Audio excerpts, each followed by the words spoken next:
a busy boy between movies and babies and everything else. But you've got a new one coming out, I do Bone indeed. Face. Yes. Um, Released on all the platforms on which you buy or rent films on January 21st.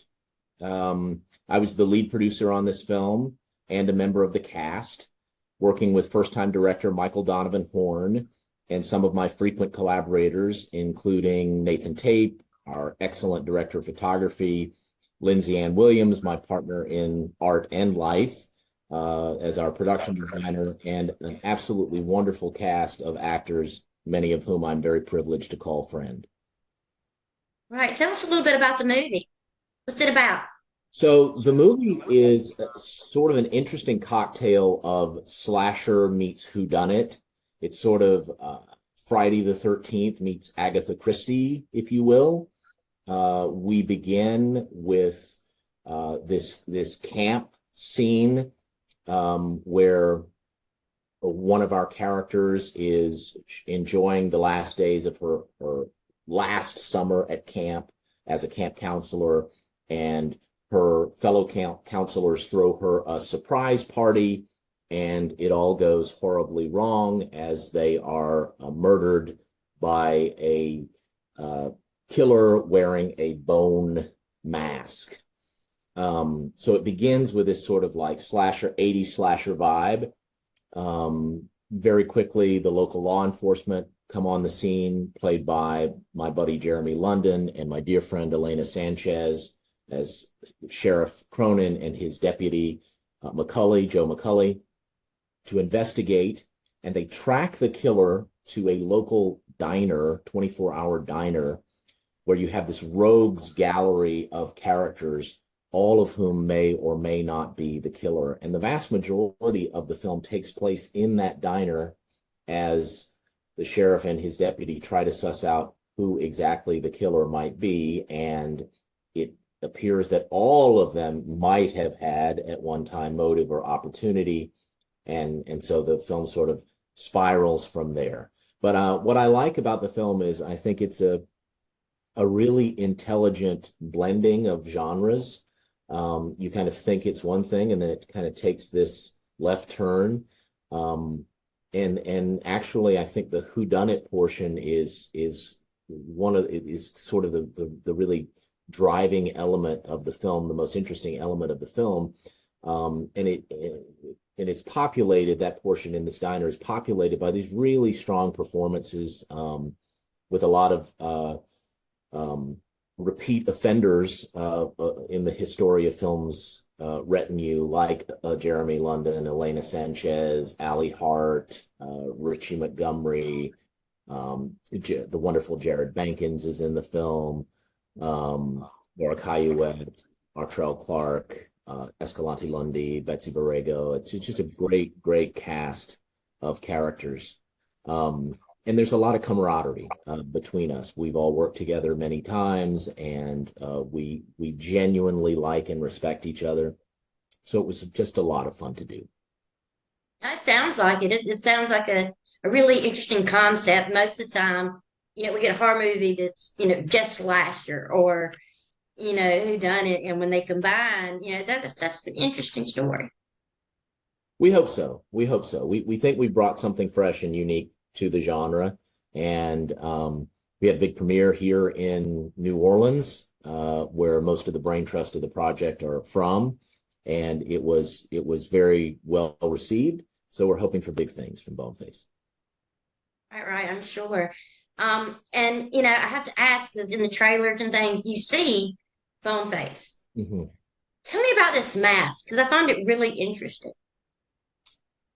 Yeah, so we spent a lot of time thinking about the mask and what we wanted it to look like, and we wanted to create something that was really iconic. And you think about the great horror icons, right, like Jason Voorhees or Mike Myers, and those masks have become fixtures of pop culture. So we wanted to create something that could stand in that lineage.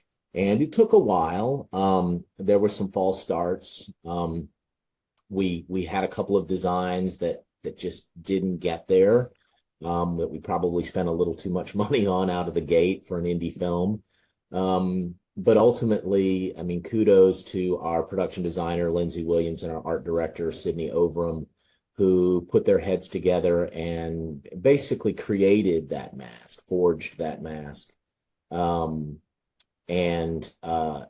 we're just really, really proud of the way it turned out, because it has this sort of homemade quality to it, but at the same time, it's a little eerie, otherworldly, and maybe you don't know initially if this killer is human or not, you know. So very, very pleased with how it turned out. It definitely stands out, and it's got that very unique look to it. And Thank that's like you say, that's what those iconic masks do. Is they just you automatically associate them with the chills and the thrills from the films, and that's always an amazing thing. Yes, for sure. They pop, right? And Right. I was pleased with when we got our distribution deal, with my good friend, frequent collaborator Keith Leopard at Uncorked Entertainment. He commented on the mask. He was like, "Wow, a great mask," and he's not a guy to hand out compliments lightly. Um, so we feel good that hopefully we've created something that is memorable and that again can stand in that lineage of the great horror masks. And usually with those iconic masks come sequels. Right. So Um, So that's always dependent. The sequel is always dependent on how well the first film does. I think we have left open the possibility of a sequel with this film in the way it ends, and we would be incredibly fortunate, indeed, to be able to shoot a sequel. It would. I'm not exactly sure what direction the story would take there, or if we would take a similar approach of sort of mixing the slasher versus the whodunit, because just how I don't want to get too spoilery, but I mean there is a reveal of the killer in this film, so we'd sort of have to put our heads together and think about how we might move forward with it. But yes, we would be very fortunate indeed to be able to shoot a sequel. all right, what was the best moment filming Bone Face? Was there just a moment? Because you do double duty, you're producing and you're starring. So I mean, is there a moment that just kind of sticks with you? Well, I got into this business initially based on my love of acting. I've been an actor all my life, really, and that was my first love. And so getting to play in the sandbox with these wonderful actors who are all friends of mine, in that diner, and those long days in the diner, with these scenes that are playing out almost like a play in some respects, was really incredibly rewarding. It's just sometimes it's hard to believe that we get to do this, that we get to play like this and get compensated to do it.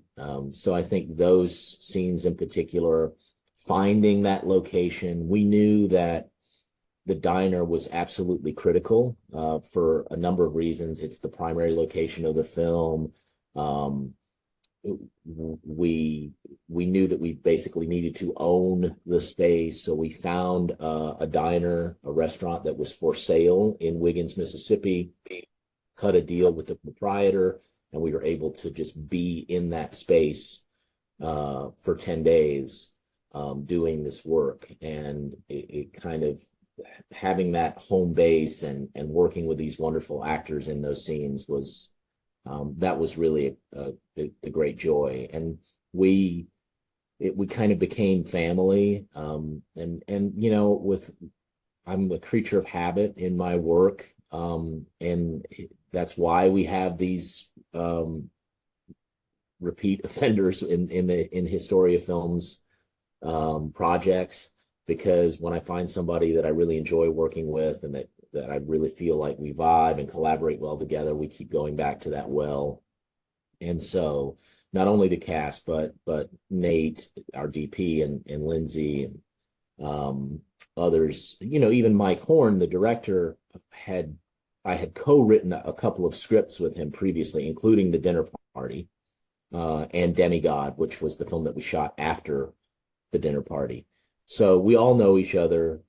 We all enjoy each other. We enjoy working together, and to come together and to create something that you all feel proud of, and it's really special. That we did. There was no tension on the set there, except for one moment when I was doing a stunt, and all of the rest of the cast were terribly worried that I was going to injure myself, and I'm grateful for their concern, but that's why we have stunt coordinators to ensure, right, that these things come off safely. But it was just overall a really lovely experience.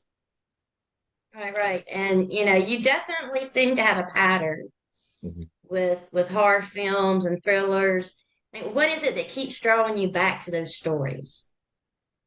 Well, I think horror is a genre that's so rife with possibility, right? There's so many different directions that you can go. From the slasher to the whodunit to the supernatural thriller to the sort of psychological thriller horror angle to, I mean, I recently screened for a class of mine The Lost Weekend, the great Billy Wilder film, and with Ray Milland. And I mean, in its own way, that's a horror film, because of the demons that character's alcoholism brings out in him. So it's a vast playground, right? Social and political commentary. I mean, horror, you often see horror films Get Out, right? For example, It Comes at Night. These are not just horror films. These are sociopolitical commentaries on the state of our world. So that too is something that horror opens up for you. So I just think it's one of the most versatile genres. And you don't really get pigeonholed into having to do one type of thing. And that, to me, it makes you want to keep going back to that well and to see, plumb the depths and see what else you can pull out of the genre. Right. I mean, I'm right there because I love horror. If not, I wouldn't be doing this. Right. But I've been a horror fan since I was like 9 and saw, Friday the 13th. Mm. So I get it. And there are so many amazing stories that you can tell and different approaches that you can be creative with. I think more than any other genre. Mm-hmm. So Yeah, I it's agree. I think the film for me was The Exorcist, that really opened my eyes as to the possibilities of the genre, which is, what is amazing about The Exorcist is what a rich character drama it actually is, in addition to being a horror film. It's the 1970s, Rosemary's Baby, The Sentinel. I mean, the Omen. And then, yes, as you get into those really fun sort of transportive slasher films of the 1980s, like Friday the 13th, like Nightmare on Elm Street, and Halloween, which I believe actually came out in the very late 70s. It's just you take this journey, and the horror films, they terrify you, they make you think,